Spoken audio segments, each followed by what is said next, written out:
we will add other people to this panel, as these panels will be available later on as video separately. Hello, how are you doing? Hello. Hi, fine. Can you hear me? Yes, we hear you.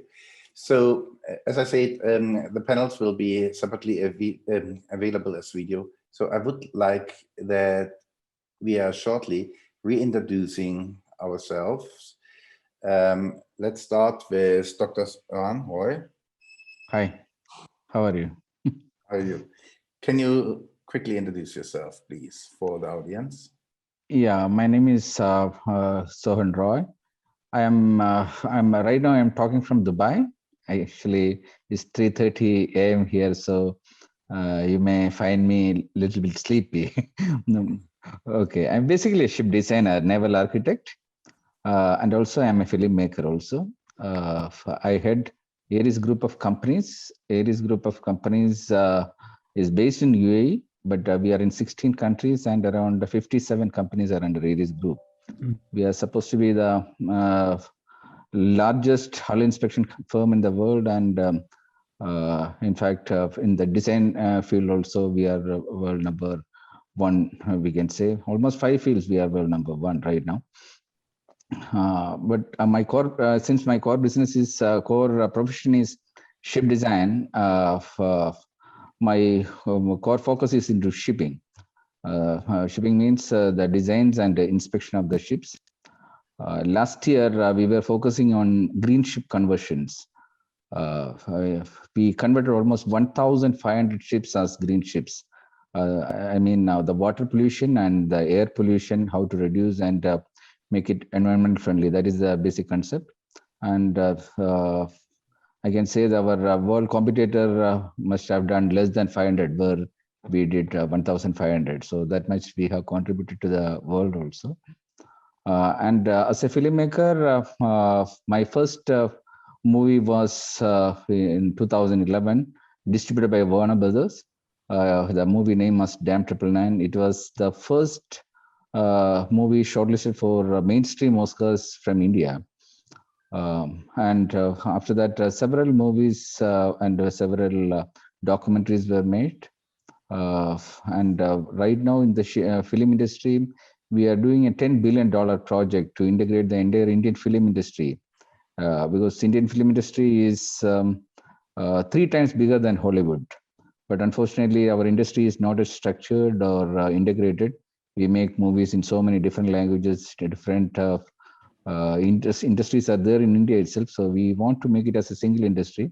That's why we clubbed Bollywood, Tollywood, Kollywood, everything under one umbrella. That is called Project Intiwood. That project has been going on for last 6 years. We have achieved many of our target, but unfortunately the COVID has a little bit slowed down the process right now. But once this issue is over, our entertainment industry will, when the entertainment industry is back on track, we hope that in near future we will be able to bring our industry on top of the world. Because already in number of movies and a number of theater goers, India is much above than any other country in the world. So that is my core thing. And also we are into interior designs, material testing, television industry, like that. So many other fields also we are working. And also we have 3 TV channels like Marine Biz TV, Medibiz TV, and Indywood TV. So that is all about me right now. Thank you very much. So we can surely say you're a very successful man. Now, Sandip Bhagat, could I know you manage, how many home offices again? Please correct the number. 57 companies in 16 countries. Sandip, how many home offices you manage again? I know several, a little bit of like more than $100 of cash and more than 2 home offices. Can you get the numbers again and introduce yourself? Of course. Before I give you all the details, may I request your team to take a picture of this screenshot? It'll be a very useful before and after commercial for Dr. Perricone. I'm going to start using his products and his programs. And next time when I come on your show, I will be unrecognizably young. I just wanted to mention this we can do. I mean, on a serious note, my name is Sandip Bhagat. I serve as Chief Investment Officer at the Whittier Trust. And Carl, to answer your question, Whittier Trust is the oldest and largest privately held multifamily office here in the Western United States. We manage over 20 billion in assets for over 500 different families. I've had a long journey in the investment and wealth management business. This is my fourth decade.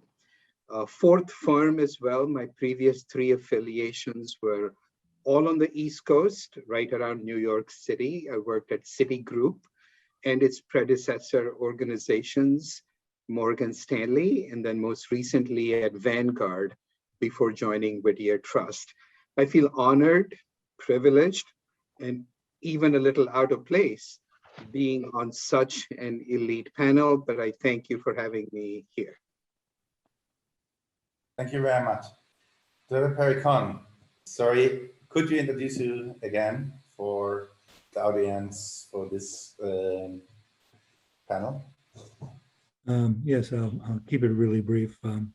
Essentially an unusual background, English literature major as an undergraduate, did some time in the Army in the 1970s, then went on and started working for a nonprofit health organization and spent a lot of time with patients. They were mostly children, and I really felt what I would like to do is probably go on to medical school. So I also spent a little time in industry and learned a lot about industry. And I had all of these pieces of the puzzle. Age 29, I started medical school. And I think I was probably the oldest person in the class. I really liked it. I was not a science major, but it was all new and interesting to me. So I worked hard and I accelerated my progress. And so I graduated medical school in 2.5 years and then left there and went on to do pediatrics at Yale New Haven Hospital, Yale University, then went on to do dermatology. During this time, while a medical student, I made what I thought was a really important discovery, looking under the microscope, looking at inflammation around cancer. Then looking at other parts of the body, which was necessary as a medical student, there was inflammation everywhere. So the question was, what's causing this inflammation? Anyway, I finally came to the conclusion in my dermatology residency that aging skin had inflammation, even though there's no pathology, and young people do not have inflammation. And so I put together my aging disease theory of inflammation, and as a nutrition, and also picked up a degree in nutrition, and said it must be what we're eating, and could prove that there are certain foods that are anti-inflammatory, neutral, or pro-inflammatory, and we can change everything if we started working on that. At the same time, I started applying for patents because my experience at Yale, looking at children with asthma, treating them with vitamin C, it turned out to turn off the inflammatory cascade, and it came to the conclusion that all antioxidants are anti-inflammatories, but not all anti-inflammatories are antioxidants. And so with all of that going on in my practice and learning about nutrition, I started my skincare company because I brought all of my information to industry and they were not interested. And then wrote my first book and it became a big success, and then the company grew very, very rapidly. Not too far thereafter, I started a company to encompass some of my technology in the area of physics, and wanted to use that to basically protect airlines from attack. And patents were issued, but was eventually the patent was confiscated by the government for national security reasons. But that defense company is still active and with many other inventions. And then I also worked in the area of transdermal technology and started another company, Transdermal Biotechnology. I want to be able to deliver peptides and through the skin without a needle, so that all these biologically active peptides become part of our armamentarium as a physician. And then my last process I'm working on now is discovery of hydrogen water, which came out of Japan. Very skeptical I was. However, it turns out to be the magic bullet I was looking for, the anti-inflammatory. So when you drink hydrogen water, you decrease inflammation in your body, and you mimic exercise, and you mimic fasting by just drinking the water. A study out of India showed me that we could actually turn around something called the metabolic syndrome. That's the precursor of all Western diseases. So I believe that if we can institute hydrogen water in the countries, we can probably, in this country, drop the healthcare cost by about $1 trillion within 3 years. And so that's a kind of a brief summary, and a lot of other fun things, but we don't have the time.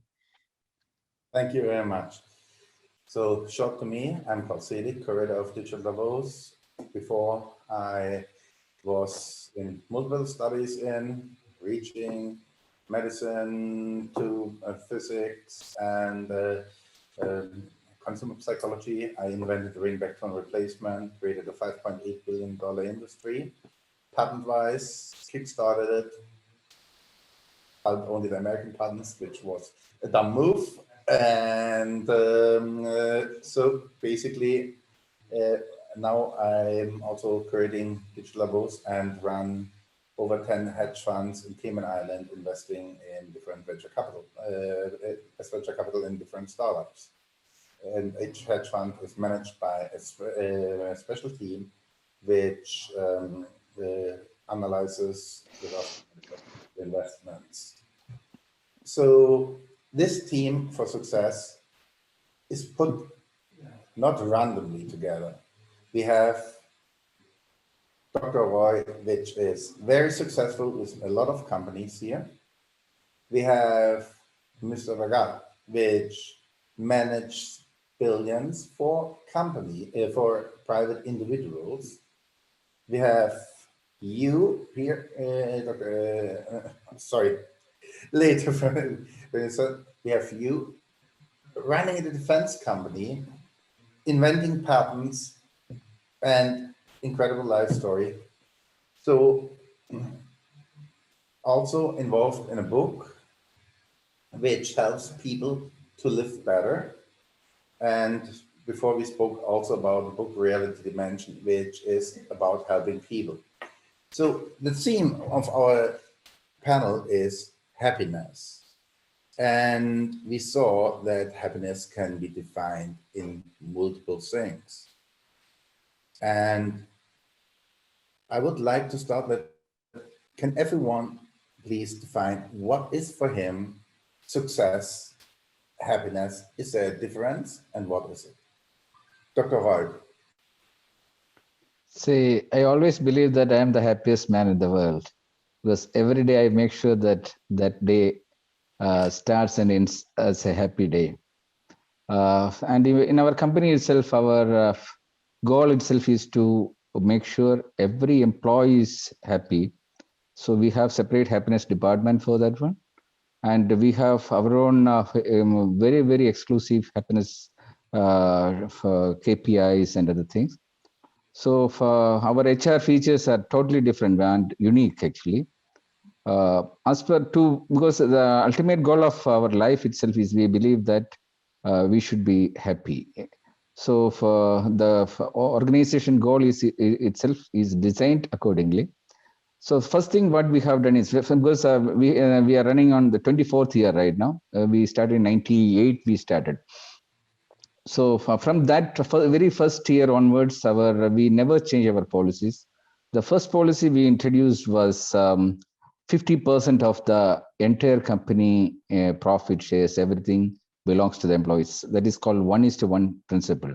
One for the investor and one for the entire staff. But we call it we never call our company as a company. We call it as a family, and I am supposed to be the eldest brother in the family. So it is for me, the entire other staff in the company, they are all my younger brothers. And how I treat a brother in a family, it is my responsibility to take care of them. So for everything, the policy in the company is applicable from top to bottom, from CEO to the office boy, everything is the same. Only thing is the responsibilities are different, the salaries are different. Otherwise, all other benefits all we equally share.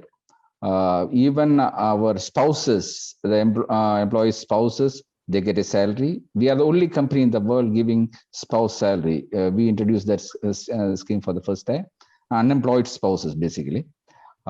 Then we are the only company right now giving pension for the parents, because I consider my employees or our family members, parents as my own parents. So it is the responsibility of the organization to take care of the parents. So for the last 14 years, we have been following this system. First of every month, both father and mother get a pension separately in their account without any fail. And if they have 2 children, they get double pension. And according to the experience of the employees, the pension, it gradually increases actually. And also, if something goes wrong with the employee, if any physical unfitness or any the employee dies or something, it is the responsibility of the company to take care of the entire family. Just like something happens to your brother or sister in your home, how you take care, that we are following. And also, if anyone in 10 years, if any of the employees, they don't have a house, it is the responsibility of the company to make sure they have a house. Like that, almost 25 different unique features we have introduced, and we have been following it. So the loyalty of the employees is tremendous because of this, because they believe that it's their own company. If they make profit or loss, it is going to they'll be getting a share, or they'll be losing some in that share also. So for that may be the secret that in such a short span we could become the world leader in our own fields. And also we are following a system called efficiency improvement system management. It is to measure the efficiency of each employee, because it was my industrial doctoral subject. So we developed a scale. Almost 200 parameters are there, and a special software is there to measure it. So once you start plugging the efficiency drain holes of each employee, his character changes. So that drain holes will become a profit basically. So it naturally improves the quality. The end user or the clients will be well benefited when the quality increases. So I think by improving the efficiency, for our many divisions performed in different ways, but it varies from 30 to 300% variation happened because of this efficiency improvement system. And we believe that it is our secret weapon. And due to COVID, we found that almost 10% of our clients either vanished or they are in very bad shape. So we decided to share this secret tool to our clients also, so because their existence is mandatory for our existence. So we are providing this also, and now after seeing this, many companies are coming up to come to know more about this scheme, and we are giving a free training also for whoever wants to improve their efficiency. We are giving as a CSR activity.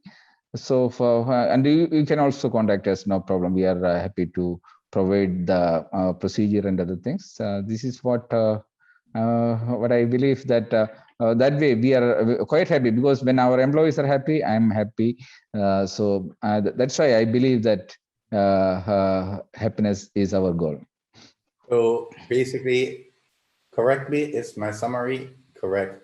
For you, success is to be able to share the wealth and the happiness with your employees and other people. Yes. That's Sandip, correct. sorry, Mr. Bhagat. So Sandip is perfectly okay. Yeah, I know, but we're on the panel. Sorry. First of all, I just want to applaud Dr. Roy for some incredibly progressive thinking. What a terrific way to Thank you. Loyalty, commitment, and dedication from your employees. I tip my hat to you, sir. Thank you. Karl, I'm going to answer your question at 2 levels.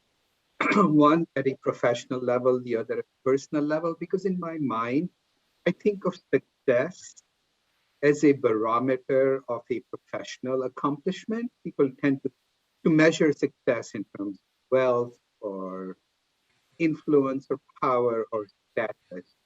And I don't think success by itself leads to happiness. It's a very personal emotion and feeling.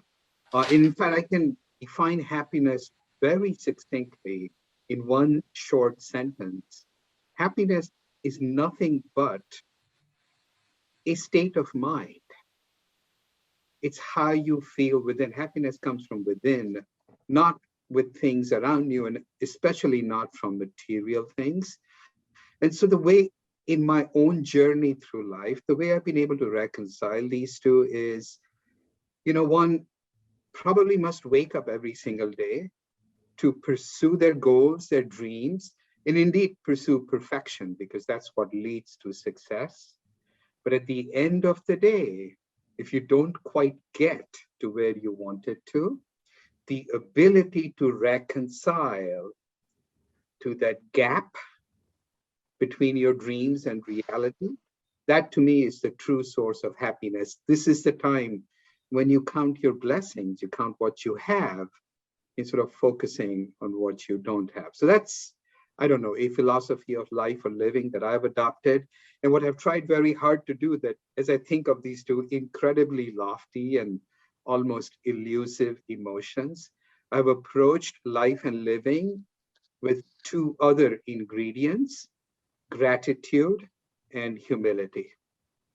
So I'll just leave it at that. Thank you very much. Dr. Perricone, what would define for you success and happiness? Well, I would like also to start off with saying to Dr. Roy that we both have the same philosophy with our employees. And but essentially, happiness for me is fulfilling my dream, which was to become a physician and to also explore the world of science. And putting the two together, the success is just a byproduct of trying to achieve those things. So I absolutely agree. You must be humble. You must feel gratitude, but every day is an adventure for me. And I can't wait to read the next article or to work on my projects or to perfect some of the projects I'm working on this. And so it's really been a great time for me. And I'm very, very happy to be here with these distinguished people. And thank you again for inviting me. Happiness is for us all, we are in this position that we all wake up and we go to play. We don't go to work. We do things which we love, and this is really good. This is happiness. I wish that everyone in the world could have this. When I now go more to in a business venture, and so I go to Bhagat, Mr. Bhagat, you have a lot of clients which you manage their portfolios, and you manage, you diversify their portfolios between the personal assets, and you look at that there's risk minimization. But risk minimization is not really like the happiness and success only. What do you feel is really the driving point from your clients to work with you to make them feel complete for success? Karl, that's a deep, open, and profound question. And in our day-to-day business, what we strive hard to do is, those who have accumulated wealth or those who aspire to do so, we have a very significant fiduciary responsibility to first protect and preserve that wealth, then enhance and grow it, and then when it exceeds a certain amount, to be able to transfer it. But we have taken this endeavor even further. Look, a lot of people can manage money and a lot of people can transfer wealth. What we think of ourselves as indeed the family office for many of these individuals and families is that it is our job to propagate and transfer and perpetuate not only their wealth, but their ideals, their values, their principles, their philosophies. So we are really an extension of the family as we understand them at all of these different levels. And then when the patriarch and the matriarch are no more, but the wealth continues on to the future generations, we are there to have transferred the money and those values and those principles. It's really no surprise that Whittier Trust, originally founded as a single family office for one single family, the Whittier family, we've been around since the 1930s. We have done this for 6 generations of one single family. So to me, the job is serious. We can get lost in the billions and the trillions and, even 1/10 of 1% applied to such big sum. You can get lost in the numbers, but what we forget is that there are a lot of dreams, a lot of hopes, a lot of values that people have in mind for future generations. And it's my responsibility and that of my firm to be the absolute best steward for that collection of goals and values. Dr. Perricone, I was so impressed about your work in anti-aging. It is amazing. And we all know that there's a time, and this is mostly in medicine, when the time comes, all the problems are gone, all the money is gone, and you just want to have this problem solved, and you're working on this. How do you feel getting up to do this? Once again, this is an adventure. And I love doing research, and I love science, and I like inventing. And of course, all of this really comes from the fact that if we can help people. So the only problem we have is the fact that inflammation is at the basis of aging and aging-related diseases. In fact, inflammation is a universal progressive disease that always ends in death. What we want to do is use that information and look at that final common pathway. And once again, compress the time so that people are actually sick. And so we have a health span rather than lifespan. And so that people can then work on what they would like to achieve in their lives. And since I have a pretty wide interest in science, whether it's physics or biochemistry, but I don't want you to think that that the people working on the economics, whether it's on a country level or for a family office, it's extremely important. You have to have a certain amount of wealth in a country to accomplish anything, and then people have to be taken care of in that way too. That has not been my area of interest, but I certainly do respect and know how important this is. But I said it's just an adventure, and the science is just amazing. My science is a little bit unorthodox. When I mentioned mentioning inflammation way back when in the late 90s. My idea of physics is a lot different than probably most people. And my interest is in something called electrostatics. And that is our future, but also works on a cellular level too. So I don't want to bore anybody anymore, but I just want to say that just being here, consciousness is so important. And how do we maintain that? If we have to maintain our health, we have to have the machine keep working until maybe the last few days of their lives. Thank you very much. Dr. Roy, what is your driver, your internal driver to do this all? I mean, not the business, but your internal driver, which drove you to so much success. Is there one specific, when you could phrase it like within one paragraph or one sentence, what is the internal driver which made you so successful? Yeah, the motto of our organization is time is money, we count even seconds. So we all go 24 hours. How effectively you use the 24 hours, it decides your future or your destiny.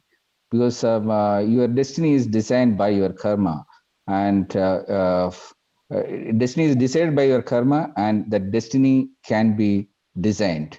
So if you can design your tomorrow properly, your future is decided. If you can design one day, it is possible to design months and years. So this is what is the secret, and what the system what we are following is called 1:1:1. That means you divide the 24 hours into 3: 1 for your body, 1 for your mind, and 1 for your karma. That means in every month you will get 240 hours for your job, 240 hours for your body, and 240 hours for your mind. How effectively you used it? Because the 248 hours per day you need to spend for your sleep and your how to take care of your health. You need to take care of your body, and 8 hours for the jobs, that is including the personal jobs also, but the karma what you are doing. But you make sure that no drain hole is there. Then the 8 hours for the mind is for how effectively you recharge your mind. That is the time how you effectively used to interact with your friends, your family, and also how to upgrade your talent and passion. Personally, if you I can share my experience, because when I was a student I used to write poems in my schools, but I never got a chance after getting into the business to develop it. But once I start effectively utilizing it, I set a target that I will become something in the poetry field. So 4 years back, I set a target that I will set a world record in poetry in 1,000 days. And I said it exactly in 1,000 days, I got into the world records by writing 1,000 poems and publishing on a daily basis without any break. And it continues in the 4th year. Now it is crossed already 1,500, almost more than 1,500 poems. Without any break, every day publishing one poem, and followed by more than 100,000 people. So that is, if I can do it, everyone can do it. So everyone is born with some talent or passion. It is your job to identify it, and you need to develop it. So the happiness what you're getting, when your mind is happy, the brain will work properly, though, so naturally it will help you to design everything properly in your job also. So I think that is the secret of my success. Thank you very much. We are now at the end of Digital Davos with a all-star panel. I want to thank Dr. Nicholas Perricone, Sandip Bhagat, Dr.Sohan Roy. I want to thank you for participating in this last panel. I know for you it's really late in Dubai. Thank you very much for taking the time. Yeah. And Sandip, I know you are in LA, so now it's oh, you're a banker. 4 o'clock, you can go home. So great. So, Dr. Perricone, where are you located? Right now, I'm in Beverly Hills, and it's very nice to be here. Right now here. So I'm just looking forward to our lunch. Okay, thank you very much. So, everyone, this was Digital Davos 2022, and we had over 90 speakers, a lot of good content, and I thank the whole audience. The videos will be uploaded within the next 24 hours, made available. I thank everyone for the participation, and thank you very much. Thank you. Thank you.